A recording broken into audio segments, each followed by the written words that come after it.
Artist Spotlight. Yeah. Yay! Yeah. Yeah. I literally have said this, I'm potentially in like the last 10 episodes of this podcast, but I'll say it again, we're so back. And we're so back in the sense that I'm considering this the opener of season 2 of the King Not Queen podcast. We're going on to year 6, people. We're going on to year 6. And this is my 51st episode. This is my 51st episode. Whoop-de-doo. And I'm like, let's just segment it into like the seasons and 50 episodes in a season. And I don't want to say lock in because I make this promise every time, so I'm not going to say that. But it kind of gives it a little bit of a fresh beginning. And I'm really excited for this episode because we're going down memory lane. We're heading back to 2020, actually. And we're going to talk about me for Artist Spotlight. And not me as an artist, though if you dig around the internet, you can find some things. But me as a consumer of music and how my music taste has evolved over time. A little bit about me and how I listen to music or whatever is that I got Apple Music in 2017, and before that I was on that Spotify basic plan. I didn't really like listen to music like that, in the sense that obviously it just wasn't a thing back. I don't want to say it wasn't a thing to listen to music, but like the amount of music I consume these days, like I feel like wasn't a thing back in 2014, 2015. Am I crazy? Am I out of touch, guys? I don't know. But I just feel like it wasn't a thing like that. And I also like wasn't allowed to have my phone during school. So there was no listening to music on my downtime. Like I barely had any of that. I listened to music during like the typing classes or whatever for like 10 minutes. And really I was like listening to stuff that my mom would put on like the CDs that she had. So I didn't really have an identity when it came to what music I liked and like what I was looking for. Like obviously looking back at the Charlie Puth episode, we all know I was a Charlie Puth fan. That was really what I was listening to, but it was like just in the car. And the concept of streaming music, I just feel like wasn't a thing back in those days. But once I got Apple Music, which thank you to my aunt, I am on the family plan. Once I got Apple Music, I have been able to like track the music growth and how often I listen to certain songs and But so I compiled. Okay, I just got so scared. I compiled.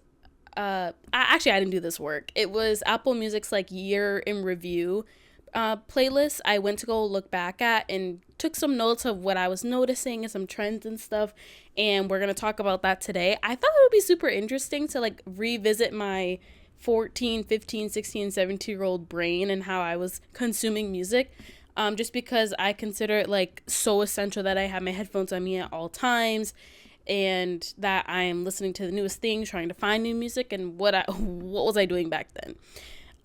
So I guess we can get started with it. We're going to start with 2017. 2017, I just graduated from 8th grade and I was entering my first year of high school. Obviously I was a nerd. I was 14 and I had just joined the Apple Music family. And I was super obsessed with, me and my friend were super obsessed with Pretty Much, which was like this boy band, another Simon Cowell thing. And they were very diverse. Like it was a very new thing to have brown people in the boy band. So we were hyped. And they had that like 90s like, hey, if I pulled you closer, would you mind? Switch up, would you mind? Like they had what we were like looking for. They had the summer bops. They really had me going, like keeping me up. during like homework time or whatever. So my most played song in 2017 of all the Pretty Much songs that exist was No More featuring French Montana, which I wouldn't even rank top 5. I wouldn't even rank top 5. Whatever. But tell me what you want best, then think no more. But whatever. And then Open Arms, the chokehold. When I tell you I was in a chokehold, I was in a chokehold. Like, that song, y'all don't get it. Y'all don't get it. Where were you when Open Arms said, Dad, I'm dying. Dad, I'm dying. Like, the beat drop, Nick on that song, whatever. Open Arms, really great. What also came out in 2017, Taylor Swift Reputation. I'm not the biggest Swiftie, but I was locked in for 1989, and I was locked in for Reputation, and I, with my full heart, believe, actually, this is just a thought I saw right now, but I'll put that to the side. I full-heartedly believe that this first half of the album is perfection. And is that biased because a lot of the songs she released from the first half are singles? Yes. But hear me out. Reputation could have been an EP. Am I wild for thinking that? I think that Reputation could have been an EP, and I think it could have been a good one and something very different for her. Obviously she was trying to go for the whole different thing, like turning very dark during this time, and an EP I feel like would have done numbers. It would have done numbers, and I think would have kept her career even more afloat than Reputation already did. But releasing the EP, oh my goodness, and having like a visual album for the EP. Make me your creative director, Taylor. Actually, maybe not now, but like back then, my 14-year-old brain, I'm cooking. But yeah, I was dabbling a little bit in the back half of the album, but my most played songs from Reputation during this time in 2017, I'm trying to like pull it up quickly while still talking. My most played songs were Don't Blame Me, I Did Something Bad, Endgame, which Endgame made it on the New Music Friday last year, or I think it was last year, at the end of last year. This Is Why We Can't Have Nice Things, Delicate, I don't know why So It Goes is on there. I think does it come after Delicate? Because I never really listened to So It Goes. But Look What You Made Me Do also had me in a chokehold. Literally the entire album is on is on this list, and I'm so surprised how low Ready For It is, because that's an opener. Like, that is an opener. It's so good. But the entire album is on this playlist.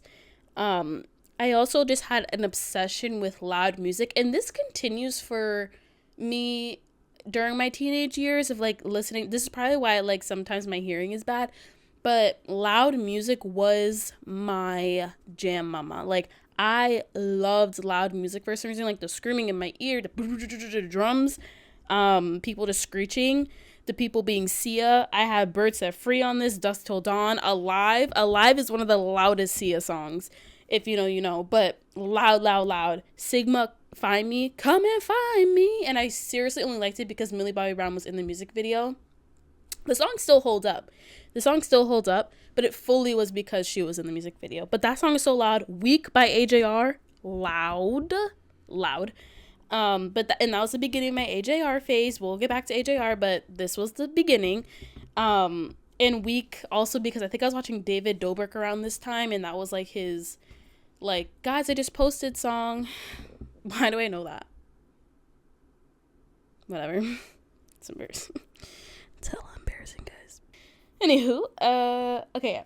Overall, though, I would say there's no real specific taste here. It literally was just, like, pretty much in Taylor Swift, and then I don't want to say Taylor Swift like that, and, like, a bunch of just random songs of just loudness, and, I clearly haven't discovered Billie Eilish yet, and just really generally liking what's popular. Like, if you look at it, a lot of it's just like popular songs that were happening, like Pillow Talk, The Perfect Duet with Beyonce. Like, why is that on there?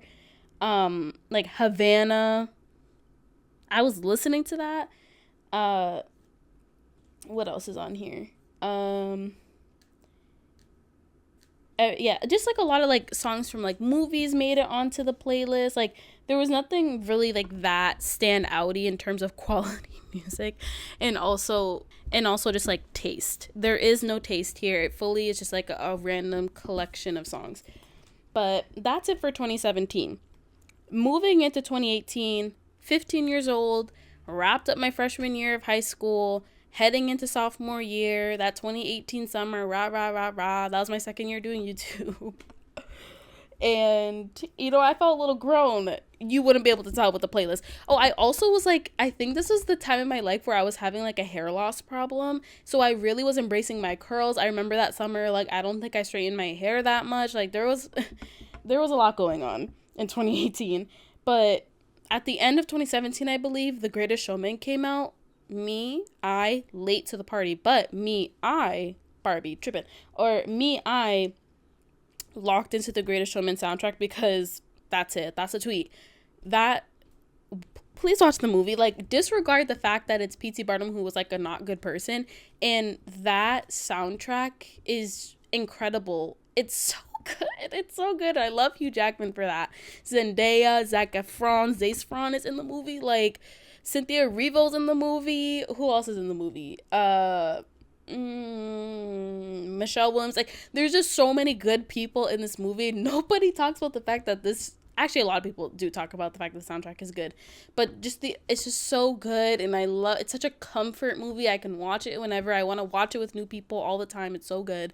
At Pretty Much It, the YouTube channel, we align with how much me and Eric both align with how much we love The Greatest Showman. Yeah, the opening song, like, I re-listened to the opening song like about a few weeks ago. There's a harmony towards the bridge of the song. It's everything you ever want, it's everything you ever need, like, except it's in a higher register. But oh my goodness, I had never heard that harmony until I listened to it like that. And oh my, like, it's just so good. I love that song, and that's my favorite part of the song. Hey, like, it's literally like a. It's so good. And then From Now On, of course, such a good song. The clapping, the harmonies, the stomps, everything, so good. And it literally couldn't be recreated, like, on the reimagined soundtrack with celebrities doing the songs, like, covering the songs. From Now On was not better, and neither was The Greatest Show on that album. The originals will do it for me every time. The Other Side, though, with Max and Ty Dolla $ign, Clark It, because that's a bop. That's when I realized that Ty Dolla $ign could sing. What else? Never Enough.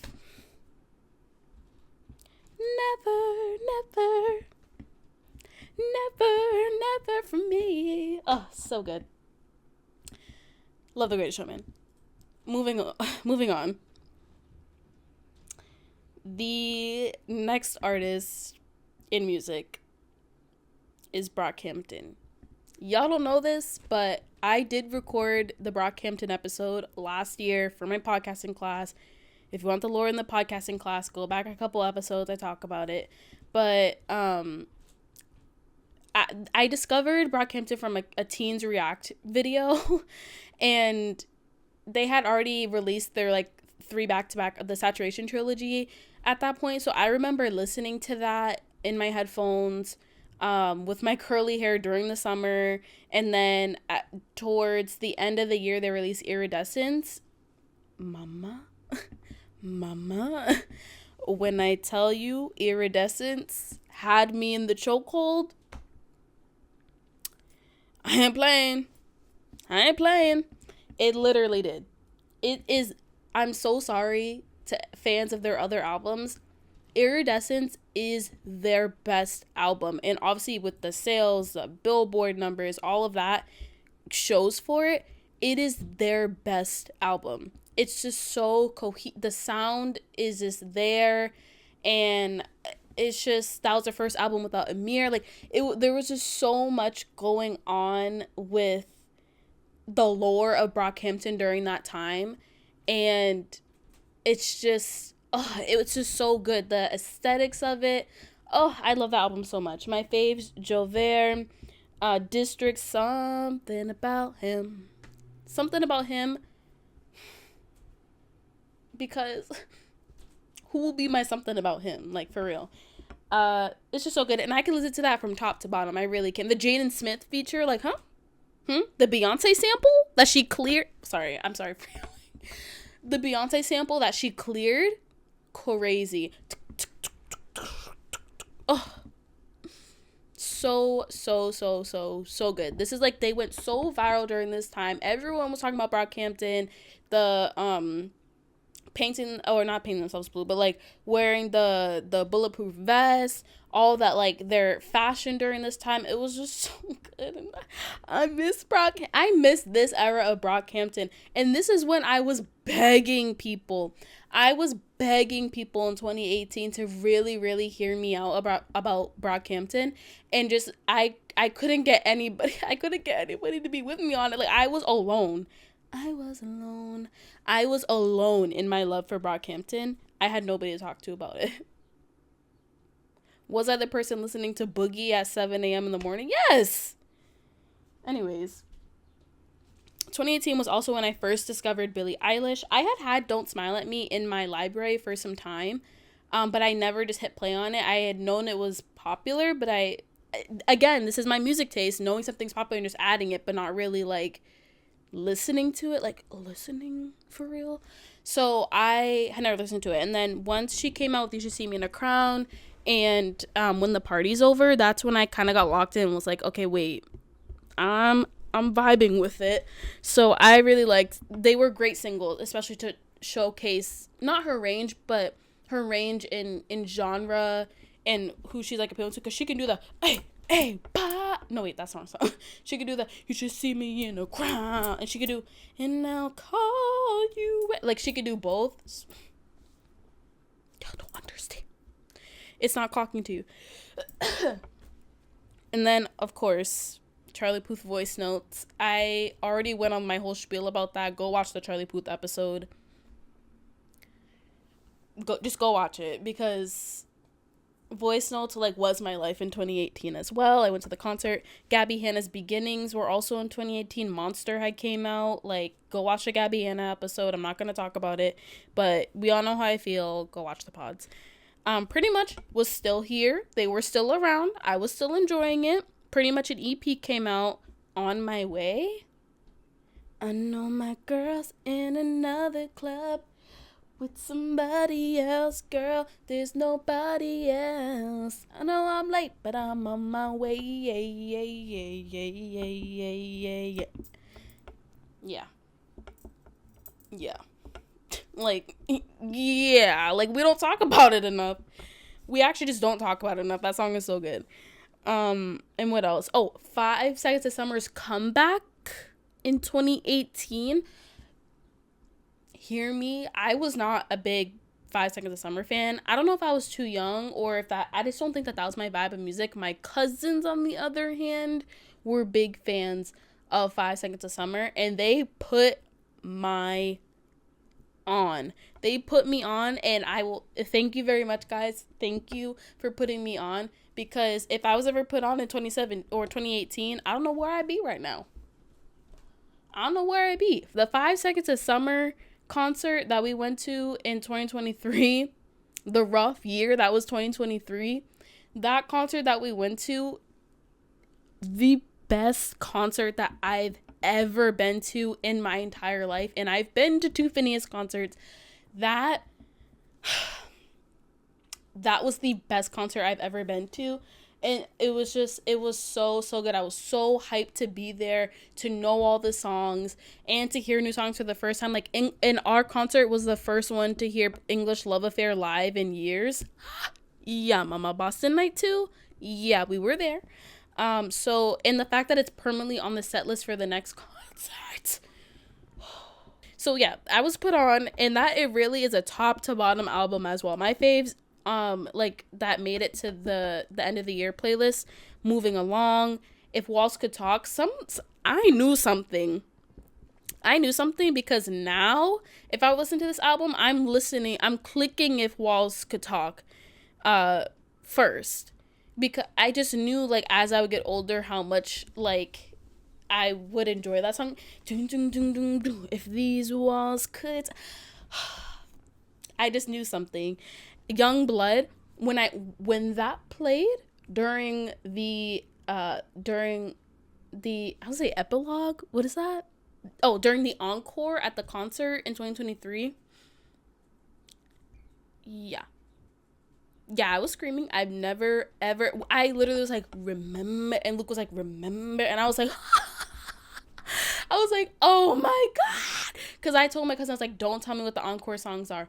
For the encore songs to be Youngblood and Outer Space slash Carry On. I didn't know that song. Now I do. If I were able to relive that again, I'd probably be on the floor and like my astral projection would be coming out of my body. So yeah, I really like Five Seconds of Summer, I guess. And then, 2018 is like, I was writing the notes last time, like, this is a really long list for 2018. But, like, this is when you could tell things were changing for me. I was celebrating the 5-year anniversary of Bangers by Miley Cyrus, a banger of an album, literally her best work. Mike Will made it, Miley Cyrus made it, like,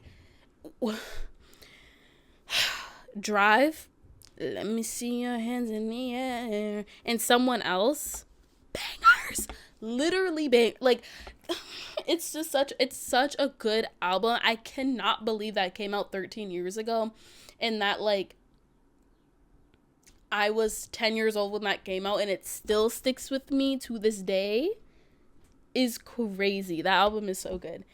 A lot of these songs just remind me of like what I was the shenanigans, like the one-sided shenanigans that I was up to in 2018. Kids See Ghosts, that album with Kanye West and Kid Cudi came out, and literally I would use that album to time myself with how fast I was walking home to and fro school. Like, because I think it's like 25 minutes, or like 24 to 26 minutes, and that's exactly how long it would take for me to walk. And I would like to try to like hustle and bustle to get home before it ended and started again. But it really is a great work. And I just love the sound of it. It's what I listened to in geometry class. I can literally remember myself with my headphones plugged in listening to Kids See Ghosts. It just, and like talking to people about it, like it really, and the cover of the album too is just, oh, love it so much. And moving on, Let It Be Known. Go watch my Sabrina Carpenter Artist Spotlight episode. Low-key, I was onto something back then, but whatever. I was an OG Sabrina Carpenter fan. I was listening to Smoke a Fire, Smoke a Fire, and Eyes Wide Open has made it on this 2018 playlist. Did they come out in 2018? I don't think so, but I was listening to her way back when. So all you, and not to come at the new fans, because I also was a new Billie Eilish fan, even though she had been out for a little bit, but like, I was here. I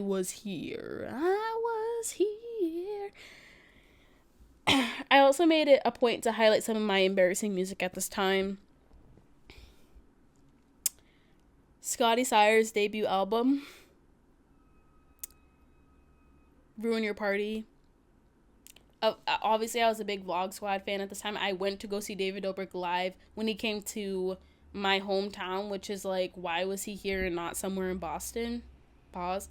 But and at the end of it was like a 20-minute Scotty Sires show, and I had known all the songs, so we were all standing up, I was knowing the lyrics and stuff.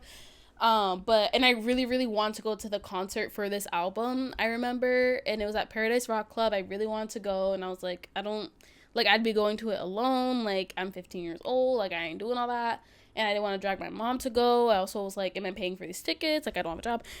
But I really, like, hot take, that album isn't bad. It definitely is, like, it's cringy. I admit that it's cringy, but, like, it's not a bad album at all. And for him being, like, a YouTuber going to music, it could have been a lot worse. The features that he had on it were super great. I remember the song Lullaby, and a song he had with this artist named Chris I really liked. His song with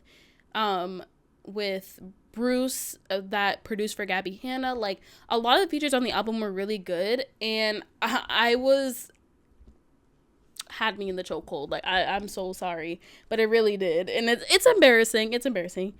I also what also made the playlist was Ansel Elgort, and I'll leave it there.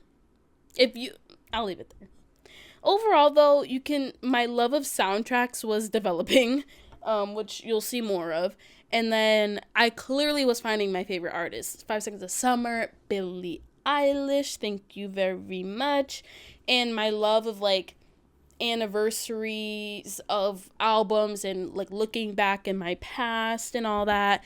And clearly Brockhampton was a really big part of my life between 2018 and 2021. So I very much was enjoying those artists, but very much a way more cohesive playlist of music than I don't know what was going on in 2017. But moving on to 2019, Sweet 16, finishing sophomore year, heading into junior year, which really, like, that was a rough time. Honestly, any junior year of anything is a rough time. And I don't think you can tell here, but, like, you can tell by the music, but, like, I also just was consuming more artists during this time. Of course, March 2019, we have Billie Eilish's debut, When We All Fall Asleep, Where Do We Go? I distinctly remember waking up that morning and listening to it before school and, like, just loving All the Good Girls Go to Hell. Like, I was like, whoa, what is this song? And, like, relating to it for some reason. Like, I just didn't know what was going on. But my phase during this time where You Should See Me in a Crown, Bury a Friend, again, All the Good Girls Go to Hell. And still during this time, like, I loved loud music, and those are very, very loud songs. Again, also during this time, Gabby Hanna's To A Mirror EP came out. Again, go watch the Gabby Hanna episode. I'm not gonna talk about it too much, but, like, that was my lifeline. That was my lifeline for music during this time. Oh my god, it literally was. And for some reason, K through 12 by Melanie Martinez. This was my first. I had never listened to I never listened to her before or after this album came out. I think it was like really hyped up, and, like, a lot of people in my school were listening to it, so I'm like, okay, maybe I should, and watch, like, the like movie that came out on YouTube. I was obsessed. I was, like, knowing the dances to certain things. Like, who am I? I dance? But my faves were Detention, Show and Tell, Class Fight, High School Sweethearts, Load Up, If You Want My Time. Like, it wasn't bad music. And honestly, I don't know if that was, I think that, honestly, that was her peak, low-key, but whatever. Again, the Pretty Much phase, no pun intended, continues. Their Phases EP, like, was what kept me in it, because I was slowly starting to, like, lose it a little bit with Pretty Much, just because it was very, like, obviously I was growing up and their target is, like, 15, 16 years old, but, like, I clearly was starting to develop a taste for music that wasn't, I want to spend my summer with you. Like, it just wasn't that, but it was, promise me you won't be gone too long, my dear. And, like, their production and them owning their own, like, music track meant a lot to me. So I was locked in. Their song Eyes of You, I just can't take my eyes off of you. Tell me anything you want me to. And Phases, I'll shuffle through phases. Like, I hate that when I'm kissing you, gripping your thigh. Like, I literally want to, like, mute that part when I listen to it now. But, like, the shuffle. When I'm kissing you, gripping your thigh. So stupid.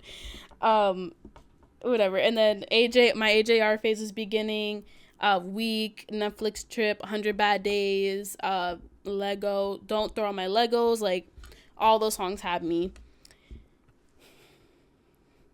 Obviously, the Billie Eilish chokehold, but, like, the LSD debut? What do y'all know about LSD? Labyrinthia Diplo. Who was there in 2019 when this came out? I was, and I'm all for album visuals, the rainbow of it all. Like, I was set. And I love Labyrinth to this day. We love Labyrinth in this household. And also, this is when Euphoria came out, so he was like super big. The LSD album, no skips. No skips at all. No skips for that album. So good. And Labyrinth is what makes that album. Sia is great, but you can, once you know Labyrinth's music, you can hear his influence, because if you listen to all for us, his version, and like kind of map it together with the LSD album, like you can hear like Labyrinth's brain working. And that's during this time, this is when this was developing, that this is when I was like loving that type of like thought behind music. Ugh, am I really like doing too much? Potentially, but it's okay, because I like this album. But my faves from it were Thunderclouds, of course. All I need is one. And I remember writing about that in my creative writing class. Like, I love this so much. Angel in Your Eyes. I could see the angel in your eyes. Oh, Sia sounded so great on it too. And I miss them. Like, can they make music again? Because it was so good.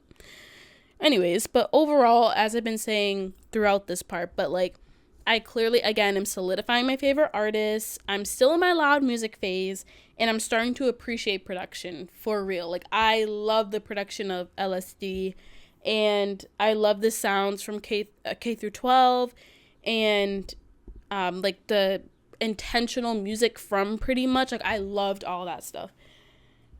I decided to end it at 2020 just because that was just such a transitional phase in everybody's life.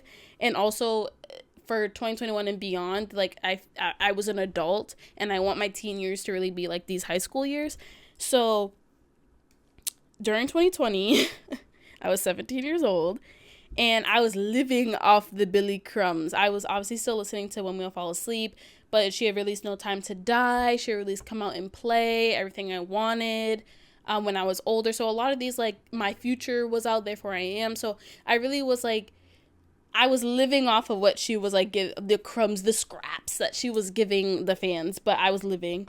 And I was going into the archives, lovely, bored. Like, I was really re-listening to Don't Smile at Me because I didn't really know it that much.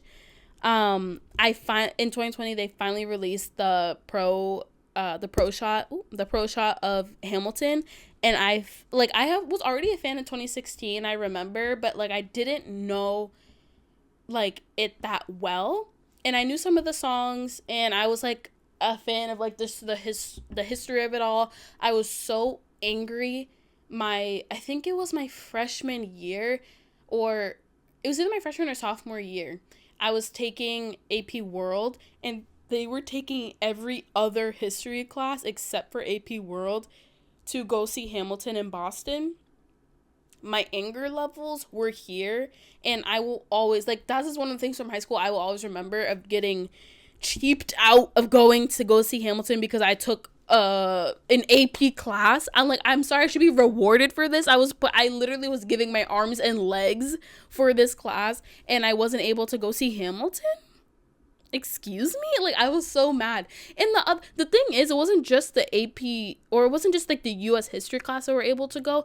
Another world history class. So what in the world was so like different about my class that I couldn't go? I was so mad about that.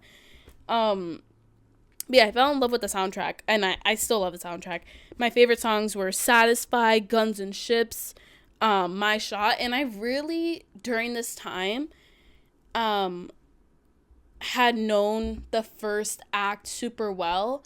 So a lot of my favorite songs were from the first act, and then like as the years went on, and especially like to now, I know way more of the second act of the musical, and I like the songs from there as well. But especially Nonstop, like the act ending song, first act ending song of Nonstop is just so good. I love Lin-Manuel Miranda. Like, this started the hearts for Lin-Manuel Miranda because I love him so much. And then obviously the music taste in 2020 just took a big like dip, because it was like clearly building since 2017 to 2019, and then 2020 it was like, oh, where are we going? Because I don't think a lot of people were making music in 2020. Like, it's just a weird time. and a lot of music was going viral on TikTok, and that's where a lot of people were finding their music, including me. So some of my scary TikTok songs are Good and Goodbye by Madison Beer. You put the over in level, put the X in X, ain't no I in sorry, ain't no I in trouble, just the you since we met. G-O-O-D in goodbye. Like, she kind of ate. I would take a bullet for you just to prove my love. Like, that was the part I heard in TikTok. I was like, wait, I need to hear this. After party. Okay, I pull up. Hop out at the after party. I was there. The Futsal Shuffle. I couldn't tell you how that goes by Lil Uzi Vert. It's, I need 100K. It was quicker than a vine. Is that the song? Or is... Uh-oh. Guys, I don't know what this song is. Let's see. Oh, yeah. But how does the melody go? Or this... If your boy tried to make a false move. Yeah, I was bumping it. I literally couldn't tell you the lyrics now. And then we have... My eyes are good, I be like down. Brr, if you see my big on that... Toes. No. Yeah, that's Toes, right? By DaBaby. I was on that. And then Ashniko. Me and Ashniko were like that. I don't even recognize the person who had this music on their playlist. And then to me, what holds up to this day and is like what I would consider my taste. I put 3 songs. I Have Questions by Camila Cabello. It's just so... It still holds up, and I will still listen to that today. Bubblegum Bitch by Marina and the Diamonds. I still think holds up for my taste. It's very loud, but it's just like I don't know, I really like it. And then, let's see. Oh, and You Don't Get Me High Anymore, because Billie Eilish covered it with Phineas and did it acoustic. I don't know how Phineas... I know his fingertips were toe up after he played that on guitar. I tried to play that on my ukulele, and the calluses that I got from that were so, like, painful. But love that song. Walk with me to the end. Just, I love it so much. To this day as well. We love Pentagram. But yeah, overall rating, it got really random again, which I just said, which was, of course, COVID will do that to you as you're finding new music. Finding new music and trying to get through a global pandemic. Oh, imagine having stable music taste as the world is changing. Okay, yeah. But that's all I compiled for today. So we went through 2017 to 2020, 14-year-old me to 17-year-old me, and what I was up to on Apple Music. And my conclusions are, if I like to say that I'm all over the place now when it comes to music that I listen to, if you look back on those playlists, like the playlist from 2017 to 2020, it was way worse back then. At least I have honed in on my sound a little bit, but back then it was all over the place. But yeah, if you want to hear me talk about the college years, if you want me to talk about the college years, as well as my gap year this past year, let me know, because I have to mentally prepare for that and explain some things and really get deep about it. But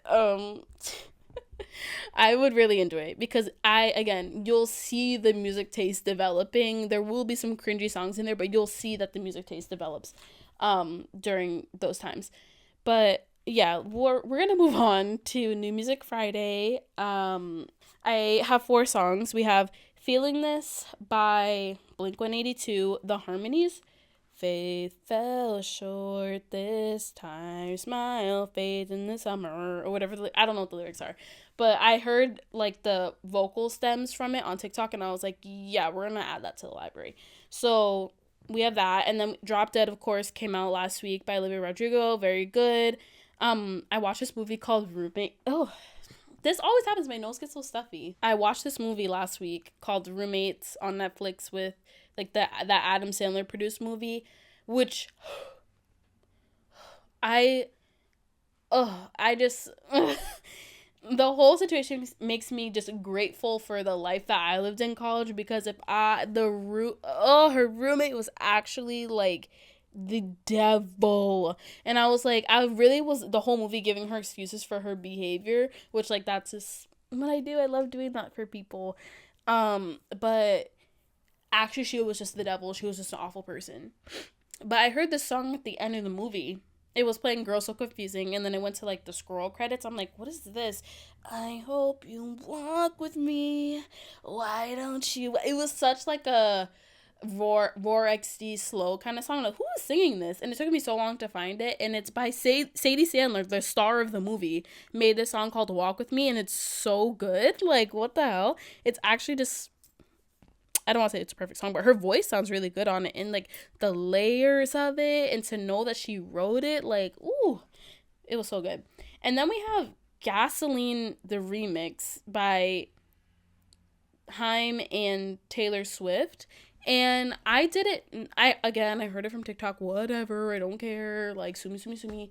But I heard the Taylor Swift version, and I was like, I'm sorry, she sang this, and that song is just so. It's just, if you know me and you heard that, oh yeah, I see why. Like, that's totally my vibe. Gasoline, gasoline, pretty please. Oh, it's so good. It matches this outfit. Speaking of this outfit, guys, I made this. Well, obviously, but I made this shirt. I'm very proud. I feel so comfortable. It's so comfy. It's so comfy. And it's so easy to just throw on. Am I sweating a little bit? Yes, because the windows are closed.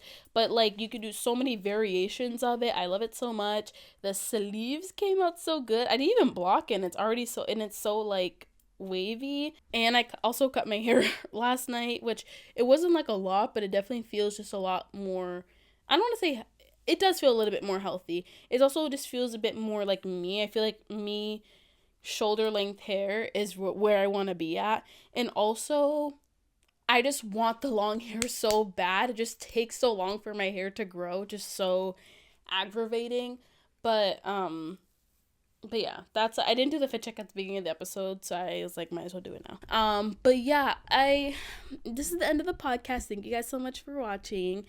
I'm so happy that we're having new beginnings here with season 2.